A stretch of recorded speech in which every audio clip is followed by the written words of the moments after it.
يلا بينا اوريكم شكل المطبخ. شايفين شكله عامل ازاي؟ والله ده يوم واحد بس. ده عمايل يوم واحد بس، اخر اليوم. يعني ما تقوليش بقى اصل انت ايدك مش في المطبخ على طول، اصل ده مش ممكن يكون اول يوم. اي حد يديني كومنت سلبي كده لا، مش عايزينه خالص. دوت يوم واحد بس.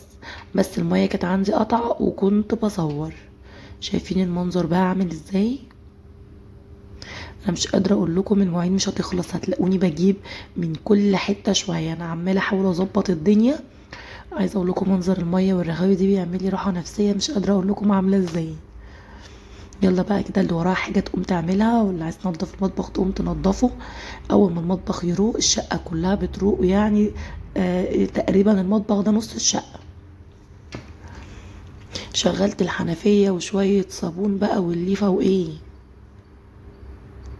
قعدت بقى كده اديله ادي في المواعين، وفضيت كل حاجه، واي حاجه في التلاجة ملهاش لازمه خرجتها.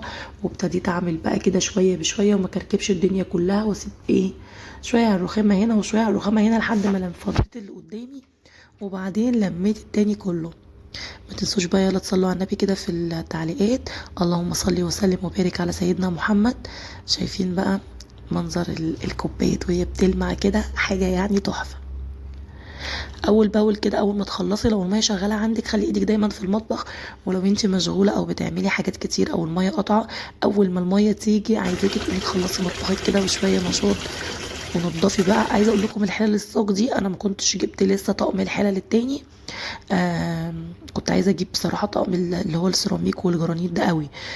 وحشه قوي يعني، فعلا انا مش عارفه استخدمها خالص. يعني اللي بيستخدمها يقول لي بيستخدمها ازاي.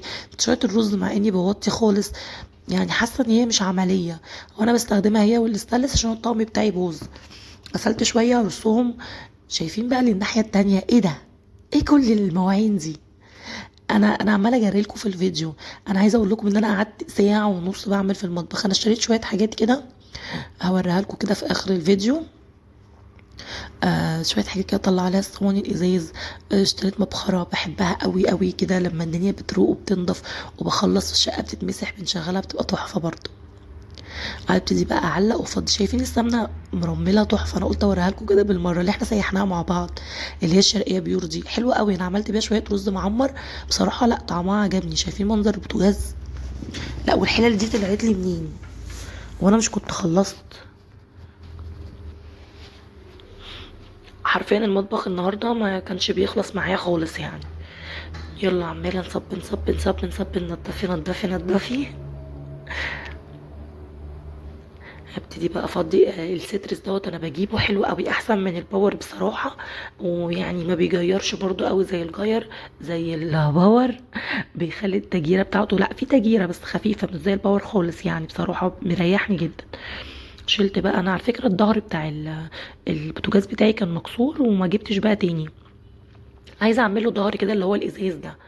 البتاعه دي مش عمليه خالص، جبتها عشان احط فيها المعالق، بتخرج المعالق من كل ناحيه. حاولت اعمل لها ورقه فويل كده، وطبعا عملت فيها فتحات عشان لو بتصفي ميه او حاجه.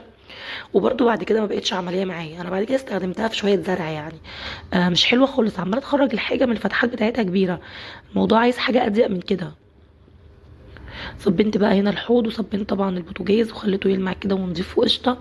وكمان الفوطه اللي انا ايه بصفي عليها الحاجه بصراحه لا مريحاني قوي. انا لما جبت منها زي ما قلت لكم كنت جايبه منها اتنين مش واحده بس. البتاعه بتاعت المعالق دي بعد كده حطيت فيها زرع وحاجات، لا مش عمليه. ضايقتني يعني، مش حلوه خالص. غسلت بقى كده كل حاجه، ونخش على الارض ولميت المشايه كده وهنفضها. ونكنس الارض كنسه محترمه، وبعدين نرش فيها شويه كده من معطر او ديتول او اي حاجه. شويه بتمسحي بايه. ومسحتها وخليتها فله. مش قادره اقول لكم المنظر عامل ازاي وعلى الراحه النفسيه، يا نهار ابيض. ما تنسوش بقى وتتفرجوا كده، لايك وشير للفيديو. لو انت مش مشتركه في القناه اشتركي في القناه بقى وفعلي جرس التنبيه عشان القناه تكبر بيكم. شكرا بقى للناس اللي بتتابعني، وشكرا على كومنتاتكم الحلوه. نضفت بقى، وبرده المساحه دي طلعت عمليه معايا يعني، ما خذلتنيش بصراحه. يلا اديله ادي كده. يلا يلا نضفنا نضفنا. نفرش بقى المشايه. انا طبعا موطيه التليفون لتحت فالاضاءه مش احسن حاجه. عايزه اوريكم المنظر بقى كده بعد ما نضف. شايفين المنظر عامل ازاي؟ يا نهار ابيض على الراحه النفسيه. ايه الروقان ده؟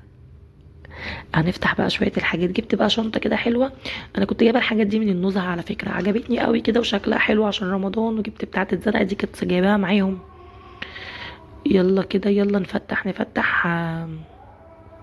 اظبط يا ابني، اللهم بارك في هذا البيت. كنت عايزه احطها في اي حته مش عارفه. ودي سوره ياسين، شويه حاجات كده قلت نعلقها في البيت.